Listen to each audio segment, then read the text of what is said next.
Hello साथियों, मैंने ulcer को कैसे हराया श्रृंखला के तीसरे भाग में आपका स्वागत है। अगले दिन जांच कराने गया। बहुत बड़ा अस्पताल था। लोग मास्क लगाए घूम रहे थे। मेरी बारी आने पर डॉक्टर साहब ने पर्चा देखा और उस पर कुछ लिखा। पूछा, पेट में कब से दर्द हो रहा है? भूख लगती है या नहीं? पहले कभी दिक्कत हुई थी या नहीं? मुझे बाहर बैठने के लिए कहा।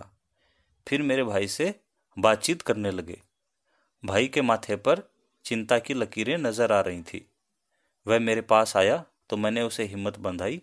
घबरा मत, मुझे कुछ नहीं होने वाला। अभी कई लाइब्रेरी स्थापित करनी है तो मैं कहीं नहीं जा रहा। सुनकर वह मुस्कुराया। कुछ देर बाद मेरा नाम पुकारा गया। एक शख्स मुझे कमरे में लेकर गया। वहाँ एक्सरे मशीन थी। मैं शर्ट उतारकर मशीन के सामने खड़ा हुआ। महज कुछ सेकंड में काम पूरा हो गया और मैं बाहर आ गया। अभी आकर बैठा ही था कि एक बार फिर मेरा नाम पुकारा गया। मैं उस कमरे में गया जहां सोनोग्राफी मशीन थी। वहां पेट की अच्छी तरह से जांच की गई। एक शख्स मुझसे सेहत के बारे में कुछ सवाल भी पूछ रहा था। प्रक्रिया पूरी होने के बाद मैंने पूछा, कुछ चिंताजनक है क्या? उसने कहा, नहीं नहीं, ऐसा कुछ नहीं है। मैं फिर बाहर आकर बैठ गया। कोई आधा घंटे बाद मेरा नाम फिर पुकारा गया। यह एंडोस्कोपी जांच के लिए बुलावा था। अंदर उन डॉक्टर साहब के अलावा 2 विशेषज्ञ और बैठे थे। मुझसे पूछा, कुछ खाकर आए हो क्या? मैंने कहा, सुबह एक रोटी के साथ दही खाकर आया हूँ। उन्होंने कहा, खाली पेट आना चाहिए था। ऐसा करो, 1 गिलास पानी पी लो और आधा घंटे बाद आओ। मैंने ऐसा ही किया। आधा घंटे बाद मेरा नाम पुकारा गया। मैं अंदर गया। एक बड़ा कमरा था। दिल तो धक धक कर रहा था, लेकिन यह विश्वास था कि मुझे कुछ नहीं हो सकता। तो डरने की कोई ज़रूरत नहीं है। मुझे ईश्वर पर विश्वास था।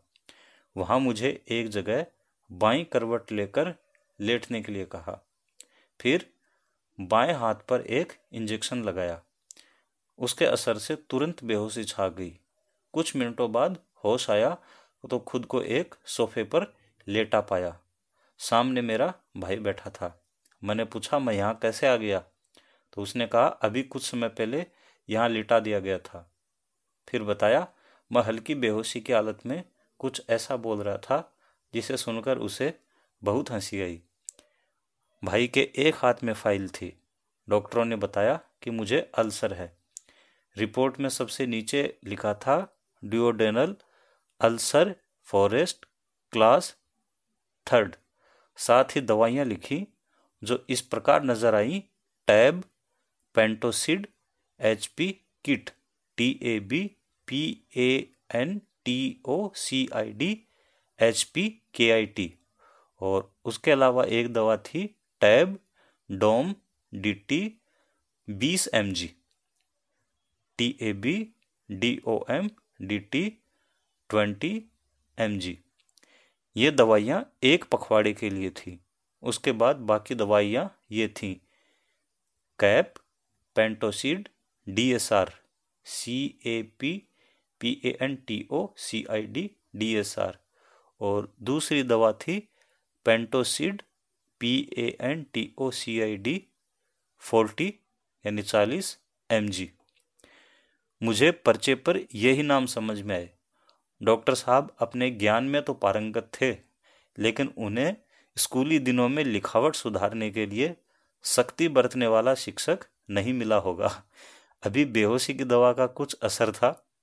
भाई ने कहा, मैंने मोबाइल से गाड़ी बुक कर ली है, अब चलें क्या? मैंने कहा, चलो। मैं खड़ा हुआ तो पाँव कांप रहे थे। तो मेरे भाई ने कहा, लिफ्ट से चलते हैं, सीढ़ियों से दिक्कत होगी। लेकिन मैं सीढ़ियाँ चढ़कर ही बाहर आया और मैंने कहा, मैं इतना नाजुक नहीं हूँ। सुनकर भाई मुस्कुराया। साथियों, यहाँ मेरा उद्देश्य आपके साथ अपने अनुभव साझा करना है।